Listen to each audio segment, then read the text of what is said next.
இந்த ஈரான் போர் எந்த அளவுக்கு கடுமையாக நடந்துட்டு இருக்கு, இதனால ஏகப்பட்ட பொருளாதார பாதிப்பு சந்திச்சுட்டு இருக்காங்க எல்லாருமே அப்படின்னு நமக்கு எல்லாருக்குமே தெரியும். ஆனால் என்னதான் இன்னைக்கு நம்மளை பொறுத்த வரைக்கும் இந்த சிலிண்டர் தட்டுப்பாடு ஏற்பட்டுருச்சு, எல்லா ஊர்லையுமே ஹோட்டல்ஸை கம்மி பண்ணுறதும் அந்த நேரங்களை குறைக்கிறதும் குறிப்பிட்ட சில உணவுகள் மட்டும்தான் கிடைக்கும் அப்படின்னு சொல்றதை நம்மளால பார்க்க முடியுது. நம்மை பொறுத்தவரை இந்த சிலிண்டர் மட்டும்தான் நமக்கு வரல அப்படின்ற அச்சுறுத்தல் இருக்கு. ஆனால் அங்கே பல உயிர்கள் இன்னும் போராடிட்டு இருக்காங்க. எந்த நேரம் என்ன நடக்கும்னு தெரியாது. அதனால சில பாதுகாப்பு காரணங்கள் கருதி எந்த ஊர்லேருந்து நமக்கு கேஸ் சப்ளை ஆகுதோ, அதாவது இந்த சவுதி அரேபியாவில் ஒரு குறிப்பிட்ட அந்த இடப்பகுதியை அவங்க அடைச்சி வச்சிருக்காங்க. அது வரைக்கும் நமக்கு தட்டுப்பாடுகள் ஏற்பட வாய்ப்பு இருக்கு, அபாயகரமான சூழ்நிலை வருவதற்கு வாய்ப்பு இருக்கு அப்படின்னு சொல்லப்படுது. ஆனால் உறுதியான முறையில் அடுத்து வரக்கூடிய 20 நாட்களுக்கு எந்த விதமான பிரச்சனையும் இல்லை அப்படின்னு சொல்லியிருக்காங்க. தமிழ்நாடு முதலமைச்சர் கூட பிரதமர் மோடி அவர்களுக்கு ஒரு மிகப்பெரிய கடிதமும் எழுதியிருக்கிறாரு.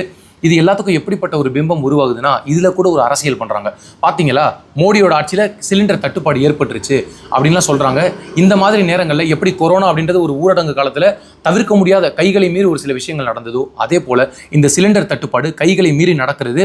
இதற்கு மத்திய அரசாங்கம் மிகப்பெரிய நடவடிக்கைகள் எல்லாத்தையும் எடுத்துகிட்டு தான் இருக்காங்க.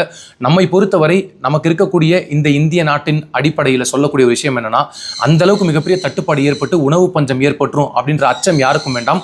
மக்கள் உறுதியான முறையில் வேற ஏதாவது ஒரு மாற்று வழிமுறையை நீங்கள் ஏற்படுத்தி கொள்ளலாம். ஆனால் உறுதியான முறையில் மிகப்பெரிய ஒரு விளைவு வந்துடும், இதை நம்ம தவிர்க்கவே முடியாது, சாப்பாட்டுக்கு மிகப்பெரிய பிரச்சனை வந்துடும் அப்படின்லாம் சொல்கிறாங்க. அந்த மாதிரிலாம் எந்த விதமான விஷயமும் கிடையாது. நமது தமிழ்நாடு அரசும் மத்திய அரசும் இதற்கான மாற்று ஏற்பாடுகளை செய்யும். எனவே மக்கள் எல்லோரும் நம்பிக்கையுடன் காத்திருக்கலாம்.